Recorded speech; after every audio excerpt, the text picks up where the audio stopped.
as outras células, né, repor essas células glandulares que, porventura, vão sendo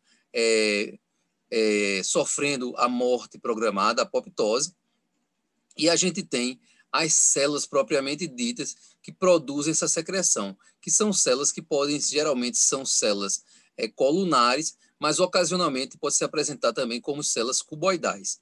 Então, a gente já falou aí nas principais estruturas que a gente vai precisar conhecer para poder estudar a próstata. Temos aí doenças, como eu disse, bem caracterizadas, né? E quando a gente fala na importância do estudo da próstata, a gente sempre pensa na questão do câncer de próstata. Por quê?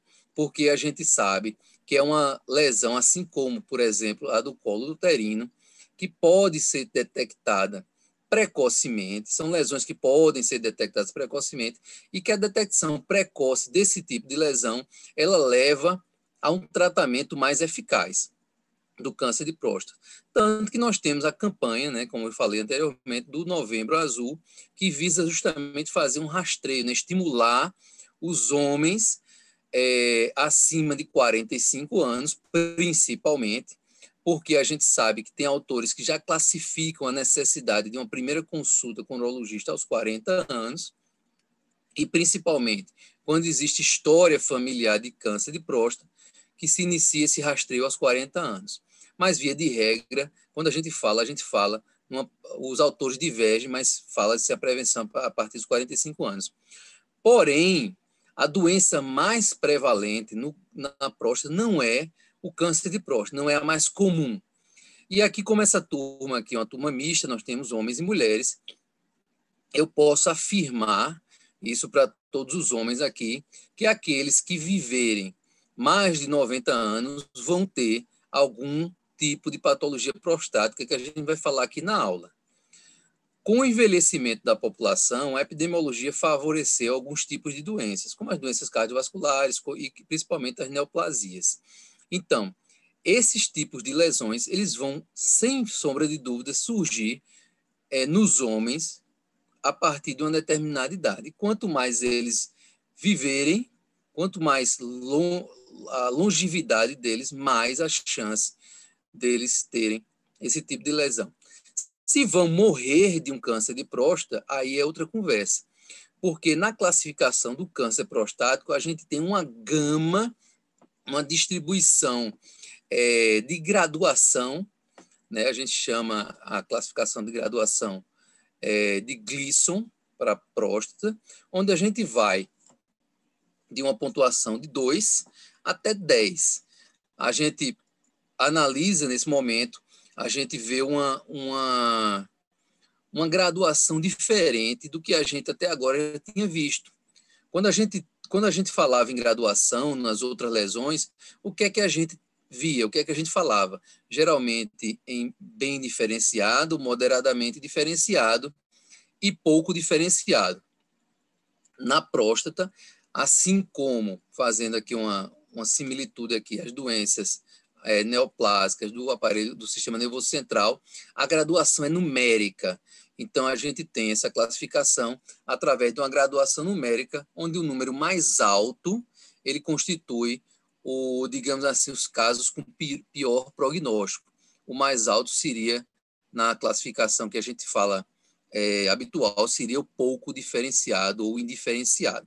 E mais adiante a gente vai observar essas características histológicas. Para a gente entender a fisiopatologia da doença prostática, não há como a gente fugir da questão que a gente já falou da histologia e também da anatomia. Por quê? Porque a anatomia ela vai ser muito importante quando a gente fala nos métodos de investigação na semiologia da doença prostática. Então, a gente vai começar ilustrando as relações anatômicas da próstata e, em seguida, falar sobre as divisões anatômicas da própria próstata.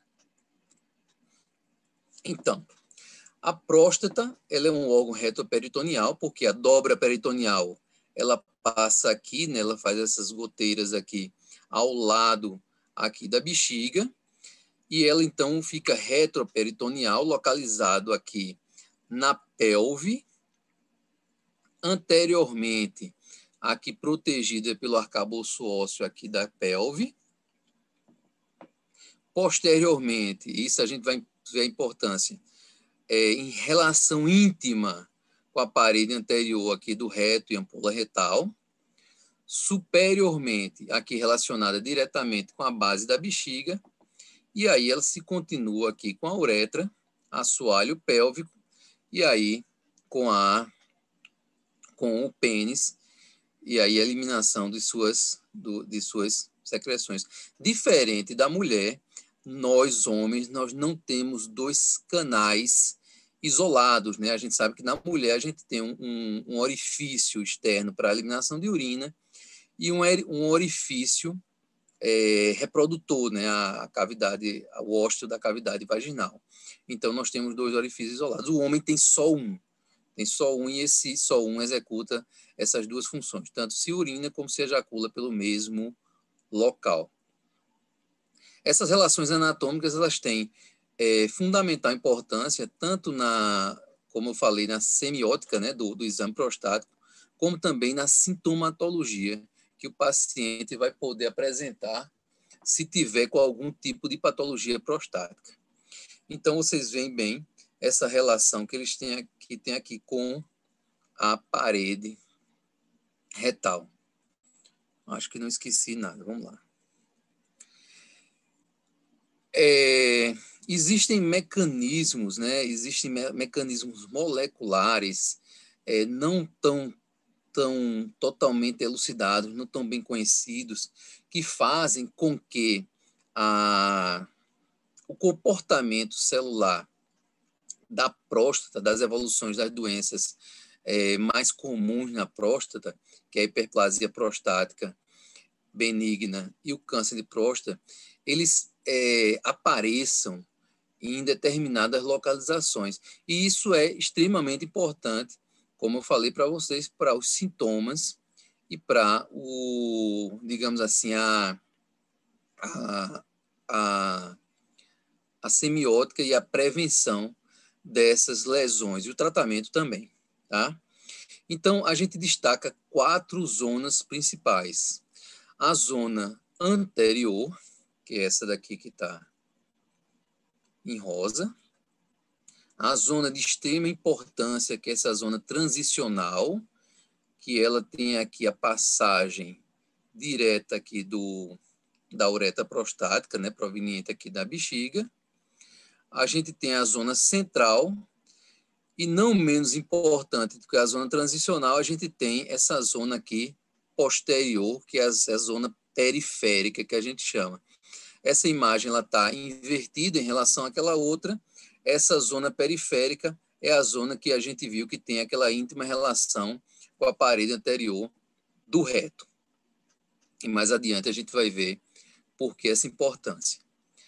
Alguma dúvida até agora a respeito do que a gente falou?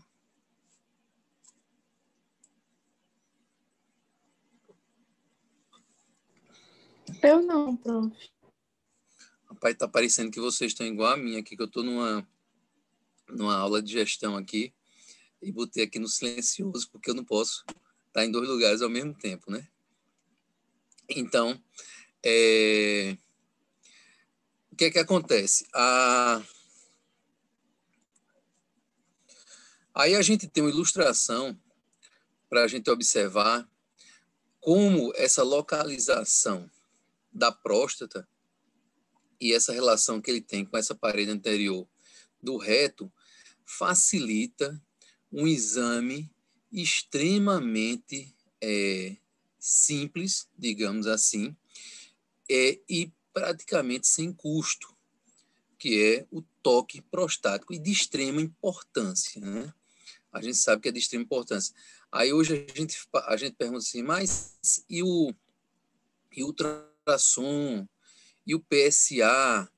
Então, se a gente entender que para realizar um toque prostático, a gente precisa unicamente de um lubrificante e de uma luva, a gente consegue compreender a importância dessa campanha de estímulo, tendo em vista as características do nosso país e da nossa população. Nem todos os pacientes eles têm acesso a um exame de ultrassom e até mesmo um simples exame laboratorial para fazer a medida do PSA, que mais adiante a gente vai falar sobre ele. Então, se você trabalha em qualquer canto longínquo do país, em um serviço de saúde, você tem facilmente a possibilidade de realizar esse exame do toque prostático. Isso se você tiver o conhecimento e o treinamento adequado. Para a gente entender a textura, né, a consistência prostática, um exemplo muito fácil a gente seguir é a gente apalpar nosso próprio nariz.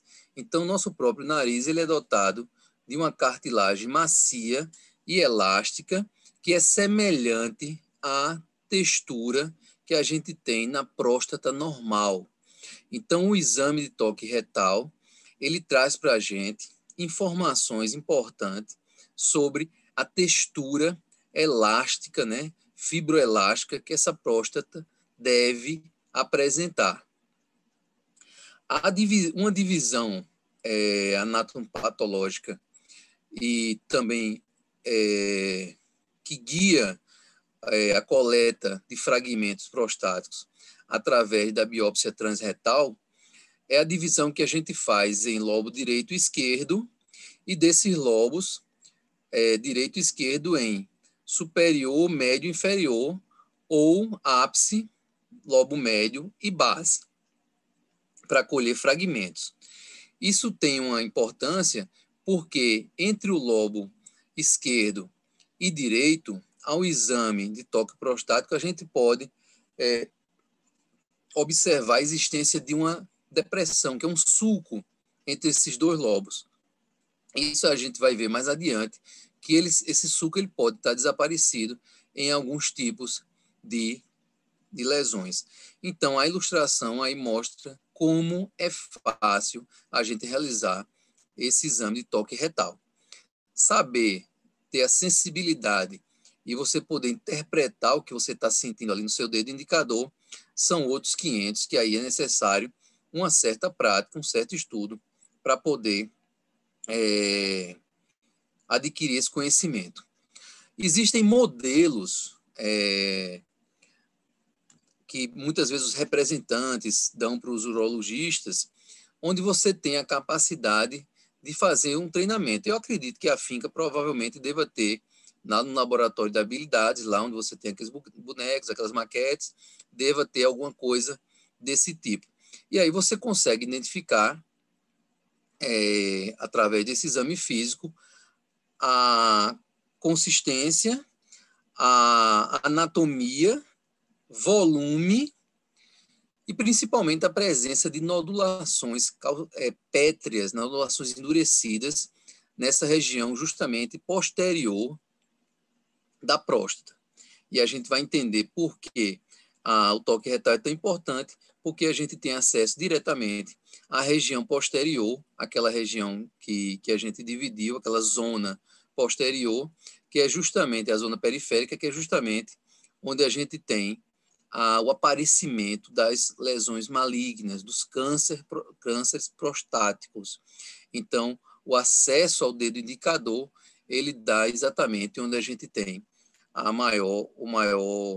praticamente todo o aparecimento desse tipo de lesão.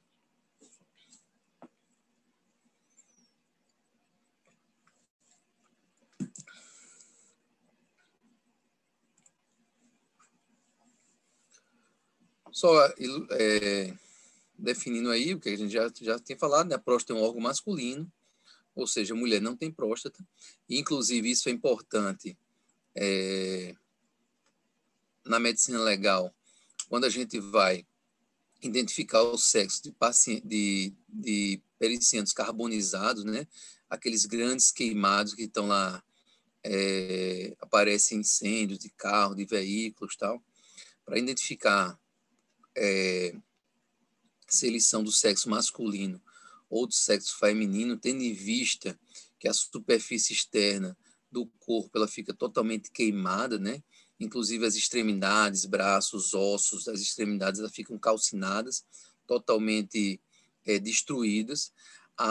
O útero e a próstata, elas ficam relativamente protegidas dentro da pelve, e a identificação da próstata pode nos trazer a afirmação de que o cadáver se trata do sexo masculino. Fica abaixo da bexiga, fica à frente do reto. A uretra, ao sair da bexiga para o exterior, ela passa no meio da próstata, e é neste segmento, a uretra prostática, que entra o canal ejaculador, trazendo o líquido espermático. A próstata tem como função fabricar quase a totalidade do líquido espermático, que alimentará e conduzirá o espermatozoide até o óvulo. Então, as doenças que afetam a próstata, elas podem interferir justamente na fertilidade do homem. Então, quando a gente suspeita de algum tipo de infertilidade masculina, a gente tem que levar em conta também a secreção prostática, se ela tem características necessárias para a preservação do espermatozoide, além da questão do meio alcalino, né, que faz a neutralização do meio ácido vaginal, do pH ácido vaginal, para poder conduzir esse espermatozoide com segurança até o óvulo.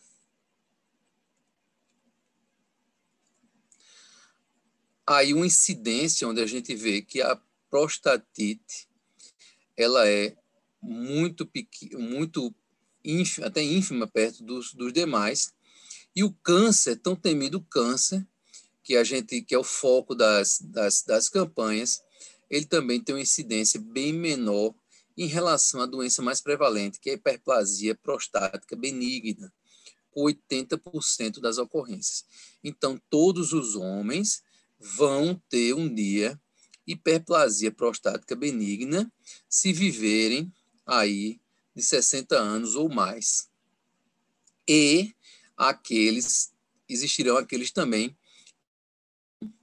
o câncer de próstata, mas porém muitas vezes ou vão ser lesões incipientes, ou seja, indetectáveis, que podem passar desapercebidas em alguns exames e que não têm muitas vezes uma capacidade de ser responsável pelo desfecho fatal do paciente. Muitas vezes é mais fácil um paciente de 90 anos ele morrer de uma pneumonia simples do que ele falecer de um câncer de próstata, que algumas vezes pode ter uma apresentação mais amena, de acordo com aquela classificação que a gente falou, que é a classificação de Gleason, que numera lá a graduação do câncer de próstata de 2 até 10.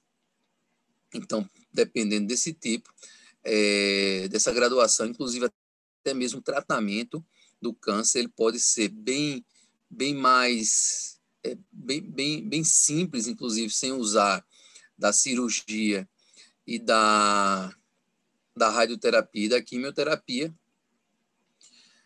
se limitando muitas vezes a algumas medidas que a gente vai ter mais adiante.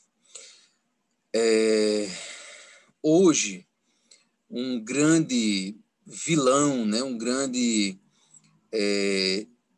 obstáculo à detecção precoce das neoplasias prostáticas e das doenças prostáticas de forma geral é o preconceito, né, o medo e a vergonha que boa parte dos homens, principalmente aqueles mais antigos, mais conservadores, eles têm de se submeter ao exame de toque prostático, né?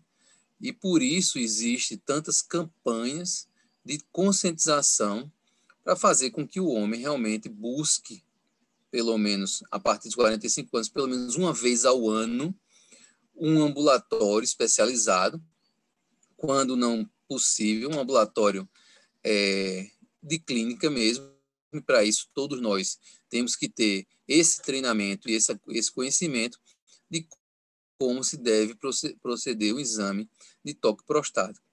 Mas existe realmente o medo de doer, de machucar, existe o preconceito, né?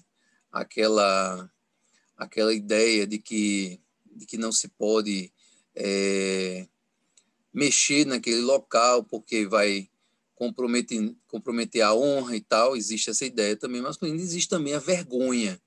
Às vezes o cidadão ele tem a vontade, ele tem conhecimento das importâncias, mas por uma questão realmente de vergonha, ele não procura esse atendimento para fazer essa questão da prevenção do câncer prostático. Como doença mais importante dentre essas três que a gente apresentou, a hiperplasia prostática benigna, ela vai surgir em alguma fase da vida, como a gente já falou, dependendo de quantos anos esse homem, esse paciente do sexo masculino, ele vai viver.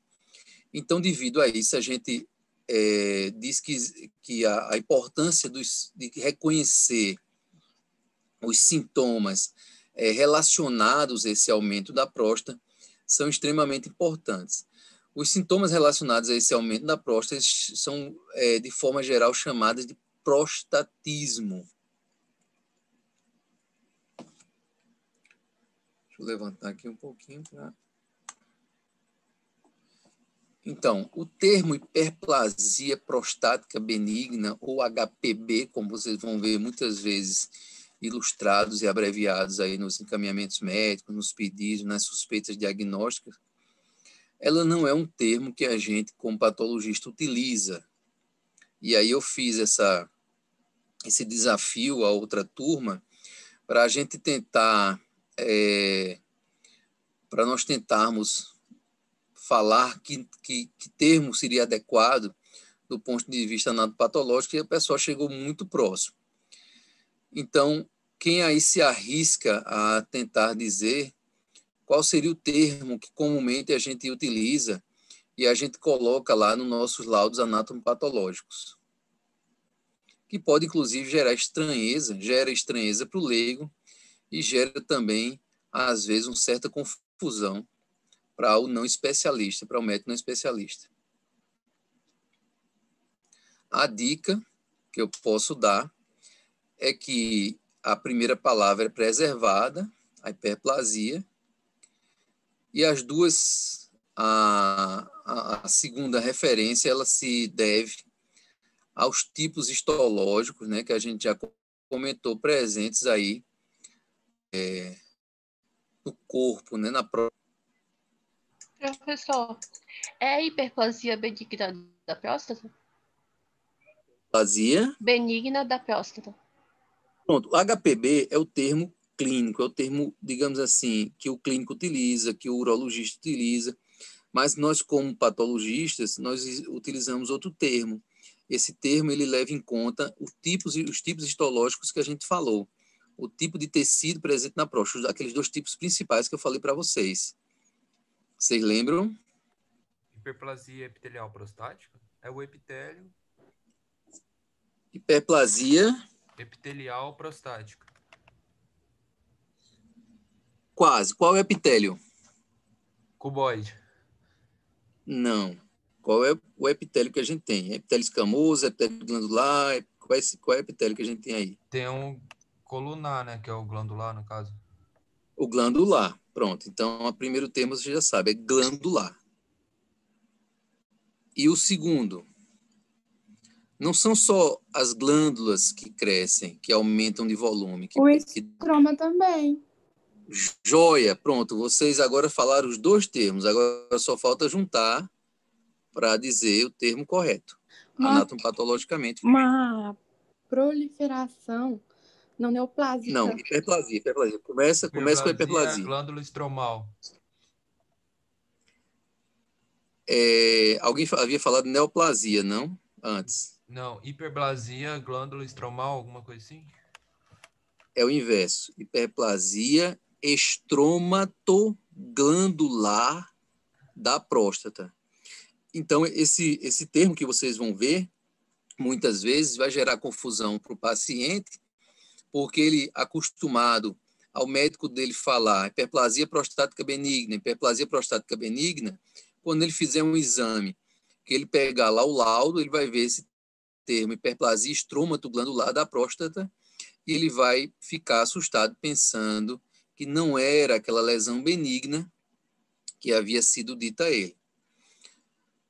Grande importância também na localização das lesões, quando a gente vai fazer essa investigação dentro das doenças prostáticas. O grupo de células que ficam naquela zona transicional, aquelas onde a uretra prostática passa, eles têm uma tendência maior a sofrer esse tipo de crescimento, a hiperplasia estrômato glandular. Ou seja, a gente tem um aumento numérico relativo de estroma e de glândula.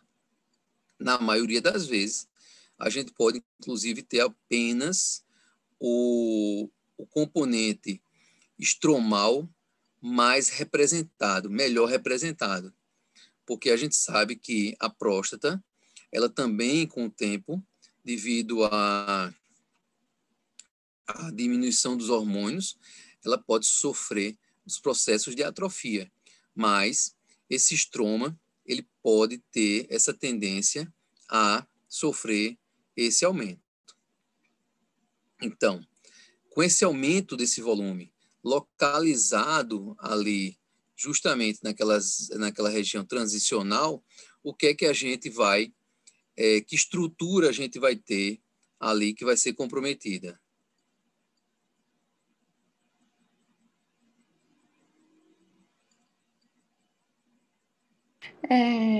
Com o aumento da próstata, professor, que estrutura? Com o aumento benigno da próstata. A uretra.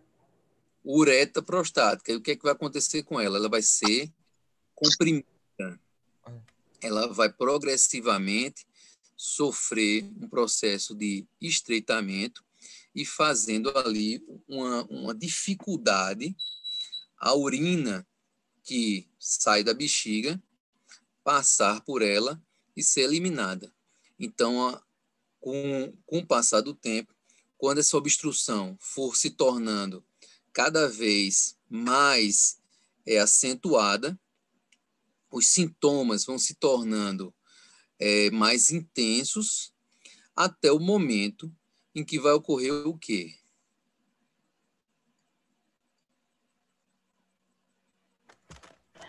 A pessoa vai ter dificuldade de urinar. Às vezes é sujeito, dá até, dependendo da situação, né? Mas aí acho que, nem sei se isso acontece, mas bexigoma, porque ele não consegue urinar, vai sentir dor, Justamente. ardência. A obstrução progressiva, o crescimento progressivo dessa região transicional, ela vai chegar a uma obstrução total do fluxo urinário. Então, a gente vai ter como consequência, primeiramente, sintomas mais leves que vão se intensificando até o momento em que essa uretra pode ficar totalmente obstruída e aí cursar com a presença do bexigoma associado àquele desconforto intenso, associado à dor, associado ao refluxo urinário, fazendo com que ele lá em cima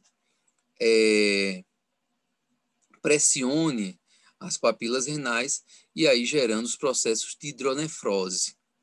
Então, além da trabeculação que você pode ter pelo esforço da bexiga cada vez maior para tentar esvaziar o conteúdo urinário. Então, são esses sintomas, né, que a gente vai caracterizar como chamados, de forma genérica, de prostatismo, porque é o aumento da próstata que vai determinar esse tipo de sintomas. São eles os principais citados aí, a nictúria, né, onde o paciente levanta várias vezes para urinar, porque ele não consegue a eliminação completa, esvaziamento completo da próstata. A polaciúria, onde ele aumenta a frequência urinária durante o dia. O jato fraco e o jato interrompido, né, ele não consegue força suficiente para eliminar todo esse jato. Gotejamento no final da micção e também, algumas vezes, a presença de incontinência urinária. Então, o que é que vai ser necessário nesse caso, onde você tem um aumento e uma obstrução da uretra para a eliminação da urina? O que é que esse paciente vai precisar fazer? Sonda? Vai ser a sonda de alívio? A sonda de alívio e a sonda de demora, né? A sonda de alívio vai ser o primeiro, digamos assim, artifício que vai beneficiar esse paciente nos serviços de pronto atendimento, quando ele começar com a dificuldade não completa do esvaziamento urinário.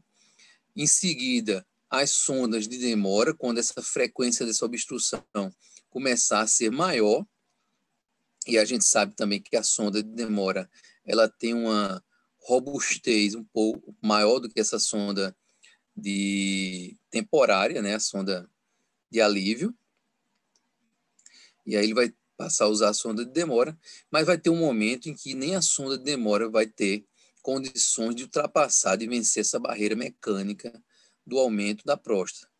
E aí ele vai ter duas opções. Se ele chegar no pronto atendimento e pegar lá um médico, mesmo novo, mas com bom conhecimento e bem treinado em procedimentos, o que é que ele vai fazer com esse paciente? Professor, não sei se eu tô falando besteira, mas seria aquela punção? Tipo, ele A tirar pelas... punçãozinha suprapúbica, excelente, excelente. Hoje em dia a gente tem um pouco de dificuldade de realizar procedimentos nos serviços de pronto atendimento, né? Eu ainda peguei uma época em que a gente tinha uma certa facilidade de fazer esse tipo de procedimento.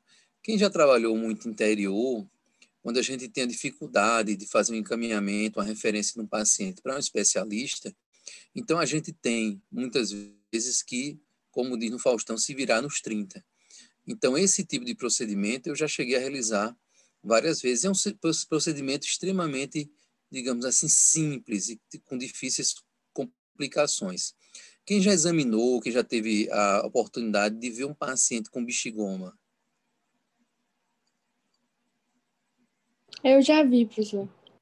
Já viu, né? E o que é que você conseguiu palpar? Qual era a característica que você tinha ali naquele paciente? Você chegou a examinar ele ou você só viu o paciente? Eu encostei a mão assim um pouco, mas eu não fiquei palpando muito. Pronto, você já viu uma grávida? Você já viu uma grávida, né? Sim. Aham, Pronto, parece a uma mesma uma sensação. grávida aí no quarto, quinto mês ali. Não fica com aquela cúpula. Vamos fazer melhor, uma puérpera. Acabou de parir, não fica ali o fundo uterino ali, a cúpula uterina ali, passando um pouco ali da pelve dela. Então, bexigoma é bem característico, porque você vai ter aquela massa acima da, da síntese pública ali, só que ela não tem a mesma consistência do outro, obviamente. Então, assim, é extremamente fácil. Você chegar lá, pegar um gel calibroso, perfurar ali a pele. Geralmente, essa bexiga vai estar bem próxima ali anatomicamente da pele, devido a esse aumento. E aí a gente consegue, digamos assim, praticamente tirar o paciente do inferno ao céu em poucos minutos, porque ele, com esvaziamento da bexiga, ele vai ter aquela sensação de conforto imenso, vai chorar, vai te agradecer, vai ficar feliz da vida com você. Hoje em dia, isso aí se reserva principalmente para as situações onde você tem dificuldade de encaminhar esse paciente para um serviço especializado, né? Onde o urologista ele pode fazer uma cistostomia, né, onde ele pode colocar um acesso definitivo aí por cima dessa região, se ele julgar necessário, ou quando o urologista ele pode realmente fazer, se o paciente, digamos assim, tiver um serviço privado, um plano de saúde, ele vai, o mais precocemente, tentar internar esse paciente para fazer a ressecção transuretral, né? Ele vai esvaziar ali, vai fazer uma punção suprapúbica, e aí, detectando a presença da hiperplasia prostática, ele vai ter que desobstruir mecanicamente esse excesso dessa zona transicional. E aí, como é que ele faz? Ele acessando ali o meato uretral do paciente, através de um instrumento específico, né, com a alça de frequência ali, ele vai fazer uma retirada, uma curetagem ali mecânica de vários fragmentos dessa zona, nessa zona transicional. É impressionante, às vezes, a quantidade de material que a gente vê encaminhado para a patologia de um só paciente e realizado em um só procedimento. Coisa importante que agora eu lembrei que a gente devia ter comentado no início: quanto é que pesa a próstata normal? Quanto é que ultrassonograficamente tem que ter ali de volume e peso de uma próstata de tamanho habitual de um adulto? 20 gramas, né? Isso, 20 gramas. Tolerável até, às vezes, até 25 gramas. Mas se você tem uma próstata de 30, 35, 40, ela já é uma próstata aumentada de volume. Mas algumas dessas próstatas, elas conseguem aumentar seu volume muitas vezes. Então, assim, se você tiver uma próstata com um peso estimado em 100, 120, 150 gramas, imagine a quantidade de material que pode vir através de um procedimento desse. Então, para a resolução dessa hiperplasia prostática, primeiro vai ser necessário, nos casos mais avançados, fazer essa ressecção transuretral. E o que é que você espera que venha nesse material que é retirado aí da zona central ali da próstata que passa, onde a uretra passa, ali, essa zona transicional?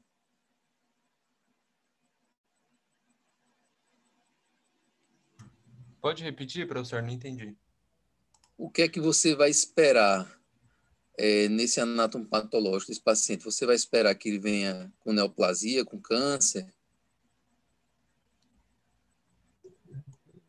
Não, professor. E não por quê? Porque não é. Justamente, isso aí é importante vocês terem bem fixado na mente de vocês. Para vir câncer nesse tipo de procedimento, por exemplo, um paciente idoso, ele tem as duas lesões. Ele tem uma lesão neoplásica maligna, ele tem um câncer de próstata, né, um carcinoma, um adenocarcinoma sinabitual, que é assim que a gente descreve, e ele tem uma hiperplasia prostática. E aí, por exemplo, ele se submete a esse procedimento de ressecção transuretral, nessa raspagem que faz dentro da uretra prostática, através da uretra, e aí no resultado anatopatológico, a gente coloca lá prostatite crônica, hiperplasia estromatogandular da próstata e bota uma observação na terceira linha, geralmente a ausência de neoplasia nos cortes histológicos. O leigo, o parente ou o próprio paciente, de forma inadvertida, pode achar que aquele laudo ali já é um laudo definitivo para ele, agradecer que não tem uma neoplasia maligna e aí se afastar ou abandonar o tratamento. Quando, na verdade, a gente só pode esperar que a gente tenha uma lesão neoplásica ali, um câncer de próstata, se esse câncer de próstata estiver no estado tão avançado que ele já tomou praticamente todo digamos assim, o parênquima, né, todo esse parênquima prostático. E aí você pode realmente identificar células neoplásicas nessa região. Mas, via de regra, você vai ter a hiperplasia, principalmente desse estroma prostático. A hiperplasia estromal vai estar muito presente. O inverso, e é por isso que a gente começou falando ali da anatomia dessas zonas, o inverso também não é para ser identificado. Se você está investigando câncer de próstata, você não vai abordar essa região, você vai abordar qual região? Aquela onde as células têm uma tendência maior a evoluir para essas neoplasias malignas. Então, a sua abordagem vai ser justamente nessa região posterior da próstata, naquela zona que a gente classificou como a zona periférica. É periférica, é? É, né? Professor, tá me ouvindo? Uhum. Estou ouvindo, sim. Sobre esse procedimento aí que o senhor falou, eu não entendi muito bem o que é que eles colocam pela uretra para fazer a ressecção ali. Mais adiante eu tenho uma ilustraçãozinha, a gente vai ver. Então, vamos passar aqui. Esse corte aí frontal, ilustrativo da próstata, a gente vê lá em cima o trígono vesical, né, com as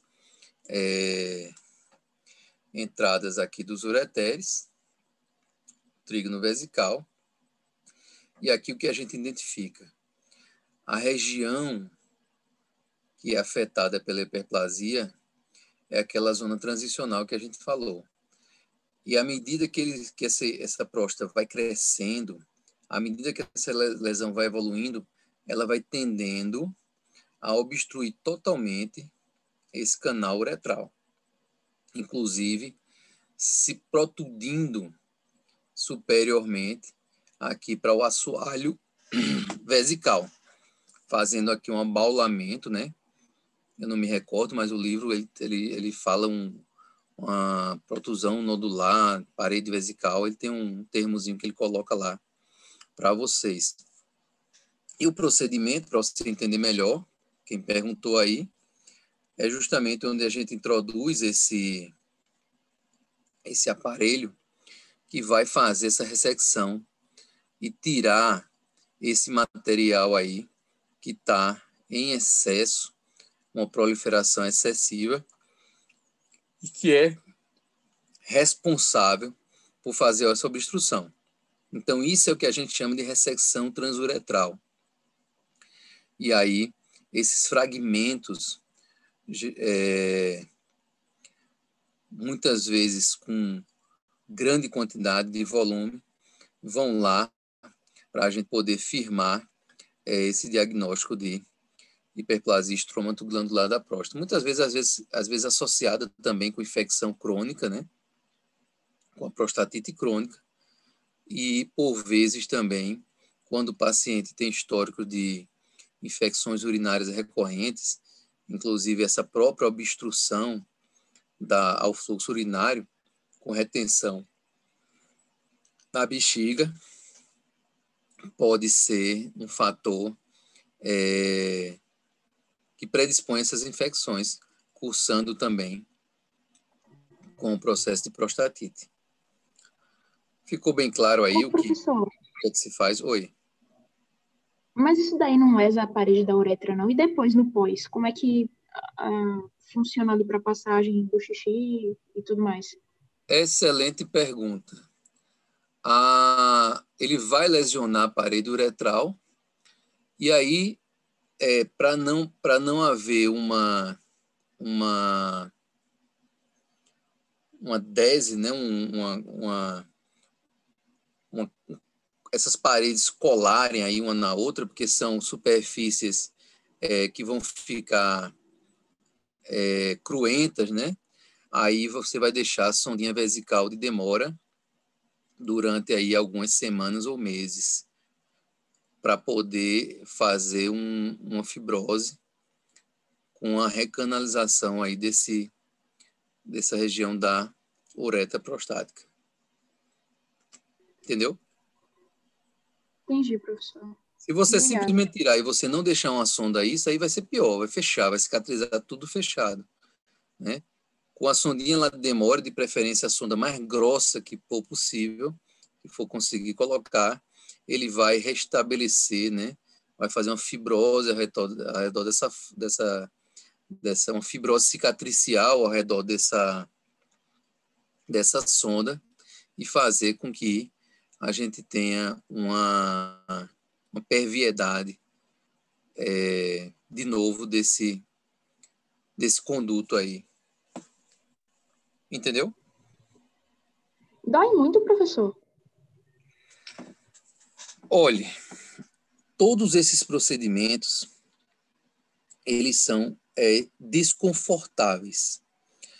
A questão da biópsia transretal, se você tiver a oportunidade depois de jogar no Google e você ver o instrumento que faz, ele é, na verdade, uma peça quadrangular, assim, de ferro, que deve ser extremamente incômoda, principalmente depois do procedimento realizado. No caso, após o procedimento, a próstata ela é muito susceptível às infecções agudas. E após mesmo a ressecção transuretral, e pior ainda, no caso, a coribiópsia, a biópsia assestante, que a gente chama, que é a biópsia transretal, onde, no caso, você vai introduzir uma agulha que vai passar pela mucosa do reto, e por mais que você faça uma limpeza adequada, você vai ter um conteúdo, talvez mínimo, microscópico ali fecal associado a bactérias, você vai carrear essas bactérias para dentro da próstata. E se você não usar o antibiótico de forma adequada, se esse paciente não tiver uma imunocompetência adequada, ele vai evoluir com prostatite aguda, né, bacteriana, e ele pode, inclusive, cursar, se não tratado adequadamente, com sepse. Se ele aparecer depois com dor na região perianal ou dor na região inferior pélvica, associada com febre, associada com disúria, então ele pode estar evoluindo para um abscesso aí, e infecção bacteriana da próstata, e essa infecção bacteriana da próstata, ela algumas vezes causa de sepse e morte do paciente.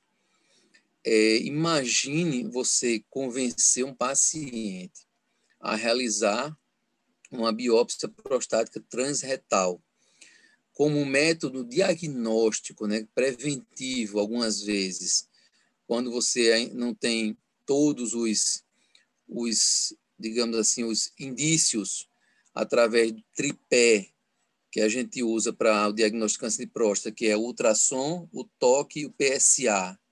E aí você faz nesse paciente uma biópsia transretal. E aí você carreia bactérias, você gera uma prostatite e você gera uma sepse e morte nesse paciente, é extremamente complicado. Então, esses pacientes, eles saem com antibióticos, geralmente por um período prolongado, e eles recebem, não sei se vocês já tiveram algum parente ou já viram isso, eles recebem uma cartilhazinha de orientações para procurar um pronto atendimento se ele evoluir com febre, se ele evoluir com vômito, se ele evoluir com queda do estado geral, que é justamente para que se faça um leucograma, para ver se tem indício de infecção na próstata, porque eles podem evoluir para lesões graves e morte por sepse. Tá? A questão do conforto, eu acho, pelo menos da punção transretal, da biópsia transretal, já me falaram que é extremamente desconfortável, né? O toque retal em si, eu acredito que o medo e a questão da contração reflexa do esfíncter anal, ele gera, geralmente, ele é capaz de gerar uma dor maior do que realmente, digamos assim, poderia ser nas vezes subsequentes. Eu acho que o paciente que já faz essa prevenção, provavelmente o primeiro procedimento, ele deve doer mais do que os procedimentos subsequentes. Nesse da ressecção transuretral, uma coisa que o paciente muitas vezes relata para a gente e que assusta muitas vezes é ele depois ficar urinando muita quantidade de sangue e de coágulos. Isso daí realmente ele reclama. A questão do incômodo maior é só pela preservação da sonda vesical, que ela realmente, pelo que se fala, ela deve incomodar, principalmente para os pacientes que não têm esse costume, né? Aqueles pacientes que estão começando a desenvolver esses quadros, essa doença.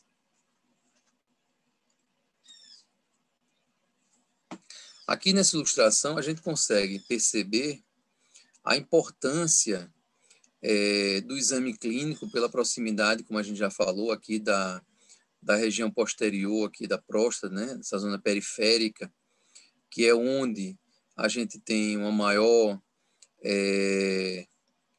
praticamente o câncer prostático, pelas características próprias dessas células dessa região, que não são diferentes das outras, digamos assim, histologicamente, ao exame microscópico, mas por características, por condições ainda não bem elucidadas, provavelmente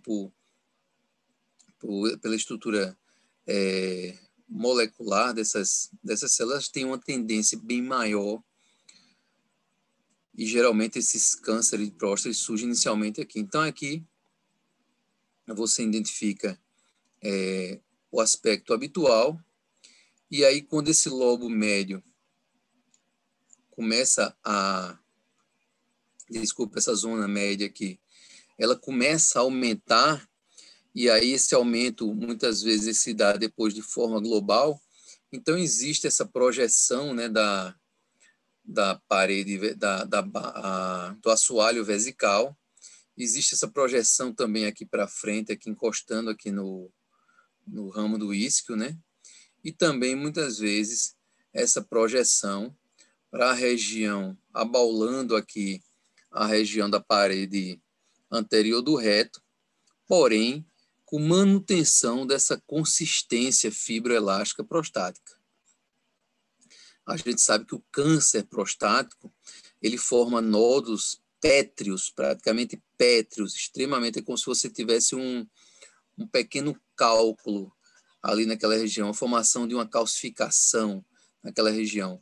Por quê? Justamente pela reação desmoplásica estromal, que a gente já falou em outros cânceres, onde a tumoração, a lesão, a neoplasia, ela tem característica de produzir substâncias que vão gerar fibrose ao redor da lesão. E aí a lesão fica com essa característica endurecida e pétrea. Daí a facilidade e a importância de se detectar esse tipo de lesão ao toque prostático.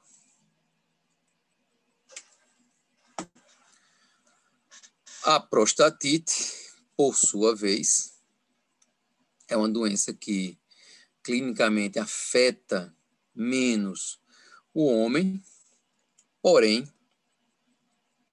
os exames patológicos, né, demonstram que durante a vida a maioria dos homens tem suas formas, as subclínicas de infecção da próstata. Muitas vezes essa próstata ela tem um certo processo inflamatório mínimo, mas que por alguns motivos eles podem ter essa inflamação aumentada.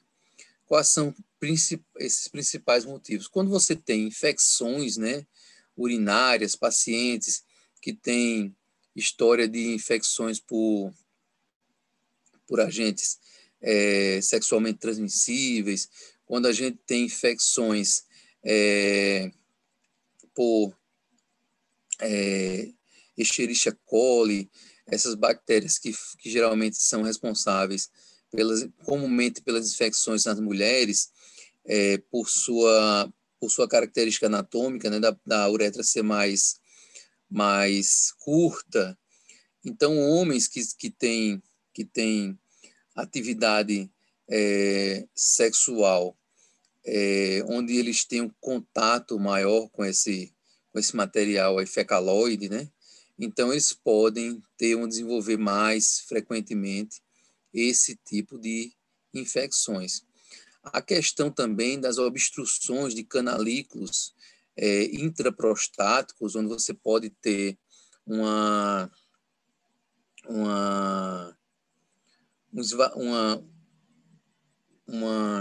derramamento de líquido prostático aí por obstrução para o estroma prostático, pode gerar também essas reações inflamatórias crônicas. E até mesmo sem nenhuma bactéria estar envolvida, a gente pode também ter as chamadas prostatites crônicas abacterianas.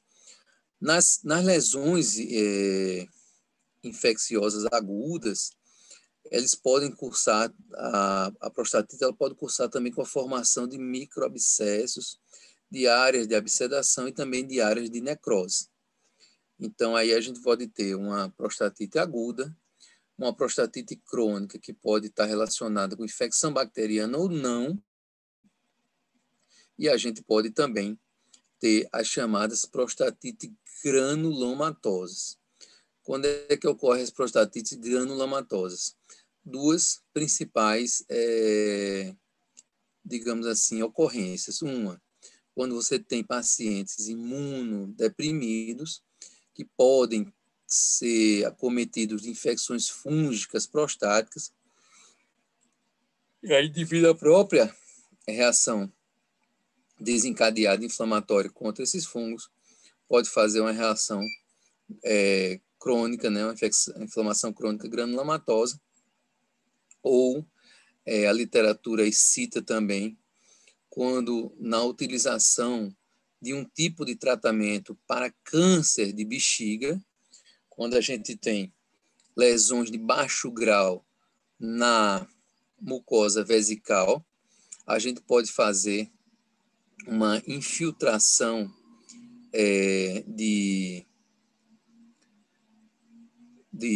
BCG, né, que é aquele produto da atenuação ou fragmentação de micobactérias, fazendo com que se desenvolva essa prostatite granulomatosa. Como a gente já falou, ela pode ser aguda, crônica, essa crônica subdividida em bacteriana e não bacteriana. A bacteriana, muitas vezes relacionada com as infecções agudas de repetição, pacientes que têm histórico de repetições agudas, de infecções agudas, podem desenvolver a prostatite crônica, e a granulomatosa, como eu já falei para vocês, quando a gente tem esses dois agentes envolvidos, ou tratamento de lesões de carcinomas uroteliais de baixo grau da bexiga, ou quando a gente tem pacientes acometidos por infecções fúngicas, pacientes imunodeprimidos.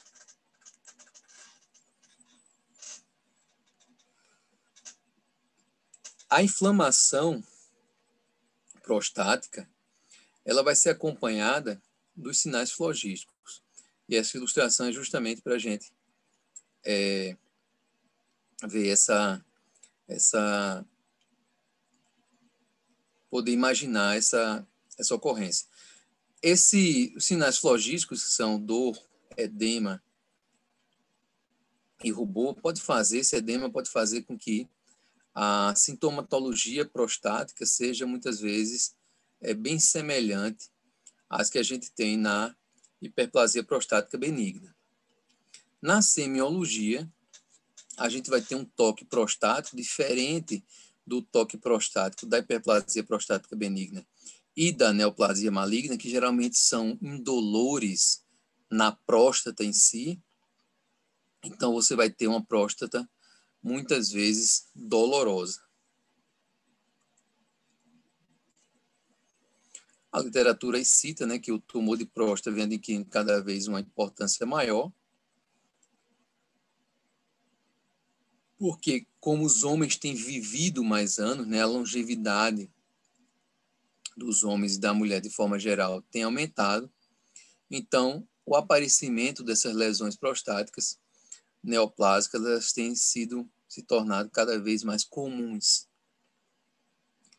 E aí a importância de ser realizada a conscientização para a busca da detecção precoce dessas lesões para a eficácia do tratamento. Como eu disse a vocês, nem todas as lesões prostáticas têm um espectro digamos, de evolução rápido. Algumas a gente sabe que tem um espectro de evolução bem mais rápido do que o normal, levando algumas vezes ao diagnóstico já com a presença de metástases ósseas, né? Essas metástases ósseas do carcinoma prostático muitas vezes são acompanhadas de dor intensa, né? Em coluna, porque o tecido neoplásico ele vai proliferando ali na medula e vai comprimindo, ocupando e comprimindo, né? Se expandindo aí e comprimindo essa medula óssea. Então, muitas vezes são responsáveis por quadros de fraturas patológicas e até mesmo de dor, principalmente dor intensa, muitas vezes refratária a qualquer tipo de tratamento analgésico habitual. Hoje, já constitui a quarta causa mais comum de câncer nos homens, sendo superada apenas por tumores pulmonares, tumor de estômago, lesões de estômago, neoplásicas e de cólon. A instituição, né, a descoberta do antígeno prostático específico, né, que é um exame obviamente específico da próstata, ou seja, a mulher não tem PSA, a não ser que ela seja algum tipo de borderline, né, tem uns cromossomos aí alterados, trouxe um dado importante no diagnóstico de câncer de próstata. Porém, a gente tem que lembrar que o PSA ele não é câncer específico, ele é próstata específico. O PSA ele pode ter um aumento significativo em várias condições. Então, o aumento do PSA e o PSA isoladamente, com muitos homens que não querem fazer um ultrassom transretal, muitos homens que não querem fazer o toque retal, acham que podem realizar prevenção unicamente com o PSA. Mas o desenvolvimento de casos de câncer de próstata, inclusive em fase, algumas vezes cânceres com a graduação alta, eles podem cursar com elevações mínimas, às vezes, do PSA. E o PSA ele pode dar falsamente alterado em algumas situações.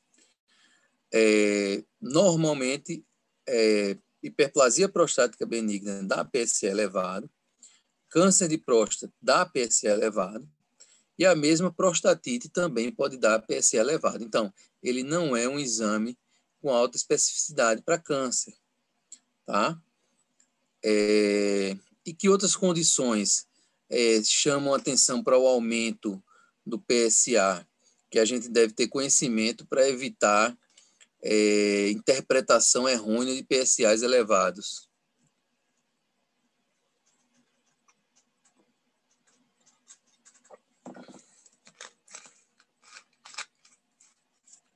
Eu estou sozinho na aula, não?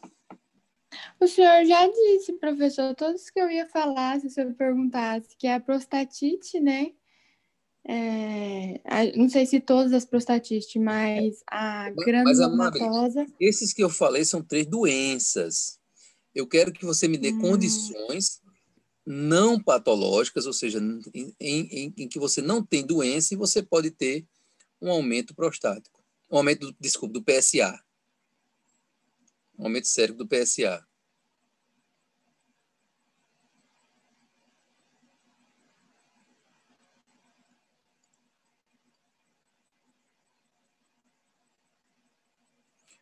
Vou esperar mais um minuto.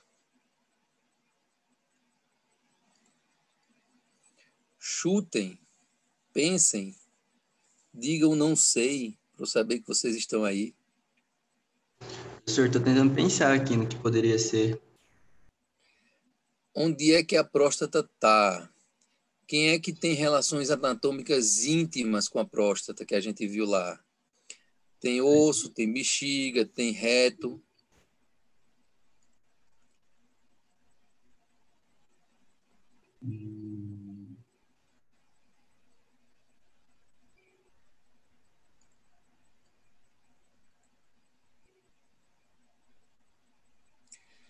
Quando o paciente procura o urologista, na primeira consulta, no primeiro tempo, muitas vezes o urologista não faz o toque prostático. Por quê? Porque quando você faz o toque prostático, você termina realizando uma massagem prostática. E essa massagem prostática, essa compressão que você faz na próstata, ela muitas vezes é responsável por liberar liberar esse PSA na circulação.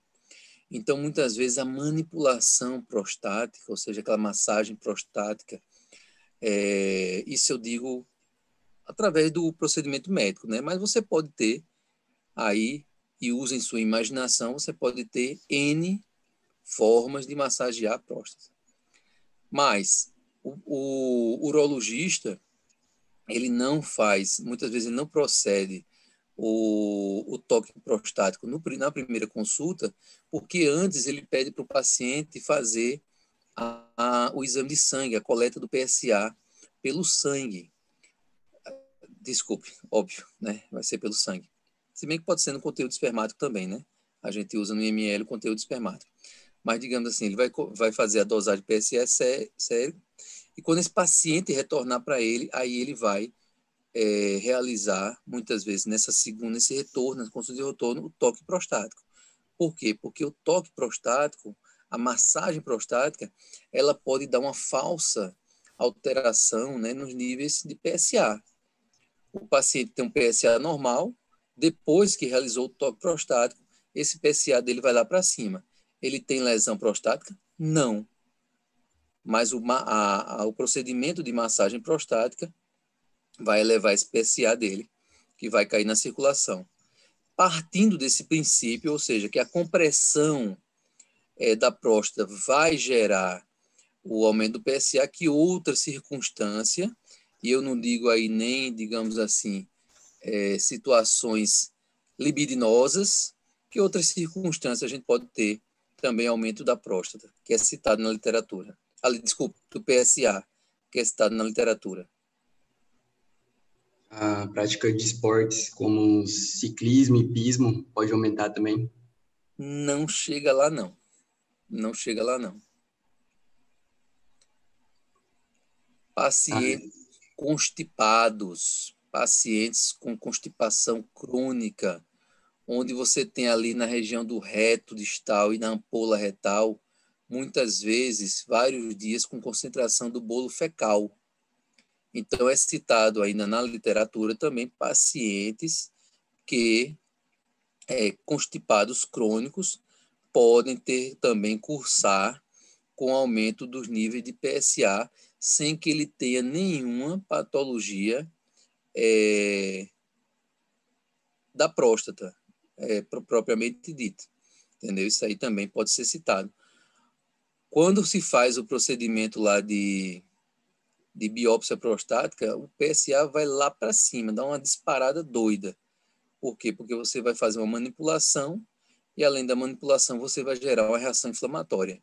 Então, o PSA dá um pipoco lá para cima e isso não necessariamente representa os níveis normais desse PSA desse indivíduo lá.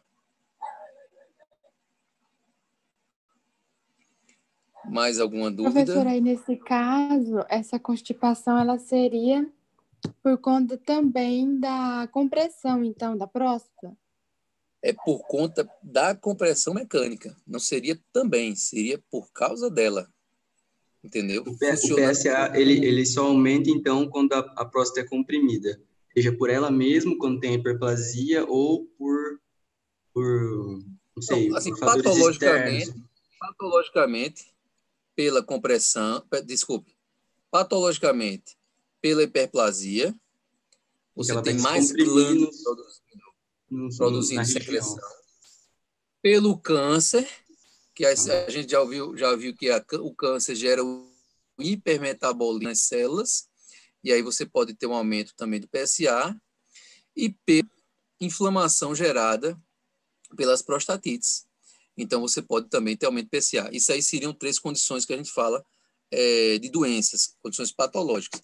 E condições não patológicas, como eu disse, manipulação, né? Que pode ser uma manipulação médica, uma automanipulação, uma manipulação de terceiro, manipulação instrumental, manipulação por atos libidinosos, seja do que for.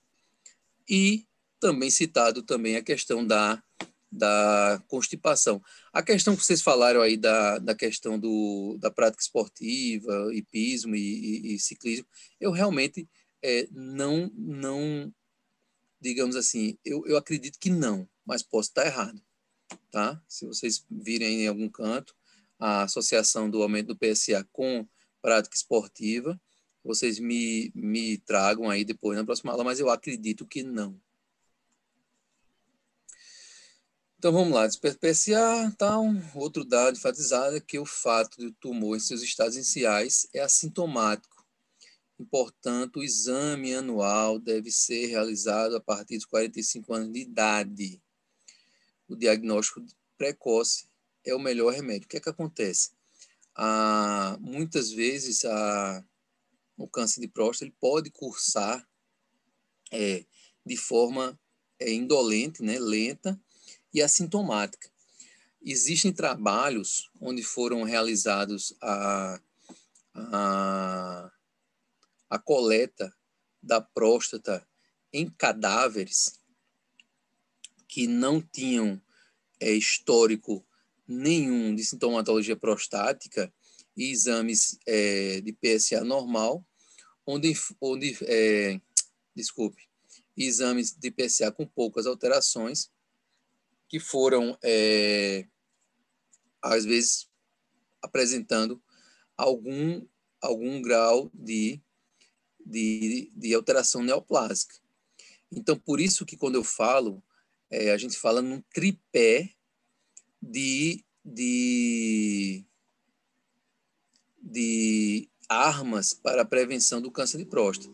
Então, nenhum deles substitui o outro. O ultrassom não substitui o toque, porque você pode ter uma lesão que ela não tem uma heterogeneidade, uma formação de um nódulo tão visível, tão bem demarcado, e você pode, no caso de lesões neoplásicas mais difusas, e você, no momento do toque, você conseguir sentir a textura daquela localização. E aí você vê aquela lesão endurecida pelo toque prostático. PSA, ele pode dar alterado em outras situações, então o toque e o ultrassom e o PSA, toque e ultrassom, eles formam um tripé nas armas da investigação das lesões prostáticas malignas. Nenhum substitui o outro. Professor. Quando um paciente lhe questionar, você pode dizer, não, você pode estar com próstata com PSA normal e ter alteração, e você pode estar com PSA alterado e você ter uma lesão aí inflamatória, como a prostatite crônica, e você pode ter uma hiperplasia prostática benigna, que só vai ser detectado pelo ultrassom e pelo toque. Oi. Então, a partir dos 45 anos, tem que também ter a ultrassom como rastreio? Não sei, rastreio não. O ideal é o PSA e o toque prostático e, quando disponível, também o ultrassom prostático transretal. Seria importante nesse rastreio. Hoje em dia, diferente de há 20 anos atrás, A biópsia prostática, essa biópsia prostática que a gente faz transretal, ela era reservada principalmente para os casos onde a gente teria alterações alterações significativas nesses exames anteriores. Ou seja, se você tivesse nódulo palpável, se você tivesse imagem radiológica de nódulo na região periférica, ou se você tivesse um PSA representativamente elevado. Hoje em dia, eu acredito que devido à possibilidade de você encontrar cânceres incipientes, onde você não tem alterações nesses índices, nesses 3 exames anteriores, a gente está realizando bem mais as biópsias prostáticas transretal assextante. Por que assextante? A próstata, como a gente falou, ela tem o lado direito, o lado esquerdo e os lobos, né, superior, médio e inferior. Então, quando a gente recebe material, quando o ultrassonografista vai fazer a biópsia, aleatoriamente, nessas regiões, ele faz a retirada, geralmente, de 2 fragmentos. Lobo superior direito, lobo médio direito, lobo inferior direito e também, da mesma forma, no esquerdo. Então, geralmente, a coleta são de 12 fragmentos, pequenos fragmentos, nessa região onde você está investigando as neoplasias malignas. A hiperplasia prostática benigna, eu já vi em laudos anatopatológicos de biópsia de fragmento, ela não é dada por biópsia de fragmento, tá? Inadvertidamente, a gente, às vezes, identifica, né, em biópsia de fragmento prostático o diagnóstico lá de hiperplasia prostática benigna, nem de prostatite e nem de hiperplasia prostática benigna. O de prostatite, principalmente, porque a condição inflamatória ela deve ser considerada principalmente associada aos dados clínicos e exames laboratoriais. Prostatite aguda, você não faz biópsia para diagnosticar prostatite aguda. Você vai ter sintomas clínicos, você vai ter achados laboratoriais, você vai ter histórico de infecção urinária ou de infecção ou cistites. A hiperplasia prostática benigna, da mesma forma, pela localização principal das lesões, que são naquela região central, e também devido a aquele fragmento ser mínimo, ser pequeno, e não ser, muitas vezes, aliás, e sempre não ser representativo do nódulo que essas lesões hiperplásicas benignas elas revelam. Então, ele não é representativo de um nódulo como um todo, por ser muito pequena essa lesão. Então, a gente não dá esse diagnóstico pela corebiópsia, pela biópsia por agulha grossa, pela biópsia transretal.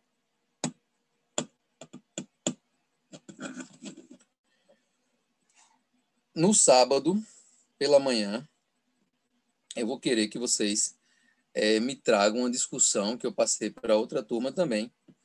Eu ia falando para outra turma de um caso que eu tive de um paciente jovem, entenda bem, um paciente de 26 anos, que passou a apresentar sintomas de sangramento por via urinária, associado a sintomas que se confundiram com sintomas de prostatite, né, aquela dor miccional, e aí ele cursou com sangramento, e aí foi fazer a investigação prostática através de ultrassonografia, e aí a imagem ultrassonográfica mostrava uma próstata totalmente heterogênea, né, e com a lesão difusa e irregular.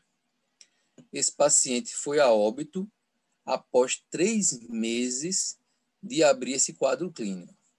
Então, no início da aula no sábado, onde a gente vai falar sobre carcinomas de próstata, eu quero iniciar a discussão com vocês me falando sobre esse caso clínico. Vocês anotaram?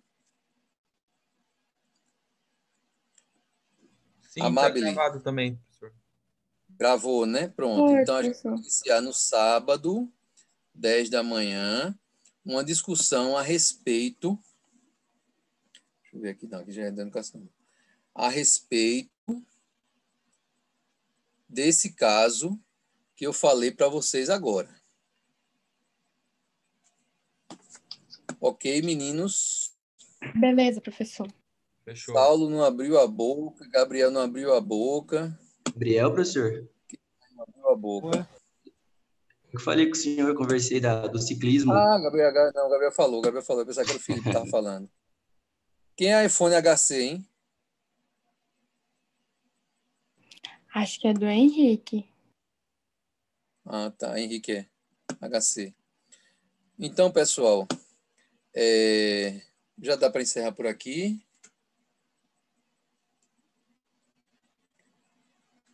Sábado, às 10 da manhã, a gente começa com essa discussão e aí a gente vai sobre a adenocarcinoma de próstata. No sábado, teremos muita ilustração. Não há como falar de câncer em patologia sem mostrar imagem, tá? Então, a gente vai ter muita ilustração e vai ter a discussão desse caso. Com vocês, a gente já está marcado repositivas, né? Tá, a gente vai ter que só agendar para mais uma, né? Beleza? Tá bom. No sábado a gente se vê e lembrando que na próxima segunda a gente tá junto de novo. Fechou, Beleza, professor. Mas, Obrigado pela paciência e obrigado por ninguém ficar rindo quando eu bocejei, porque o plantão ontem no IML foi bom, mas eu com retorno, entre aspas, das minhas pequenas férias, estou sobrecarregado de material para ver, tanto da auditoria como do laboratório, mas estamos juntos aí, graças a Deus. Até mais, professor. Obrigado. Até logo, um abraço.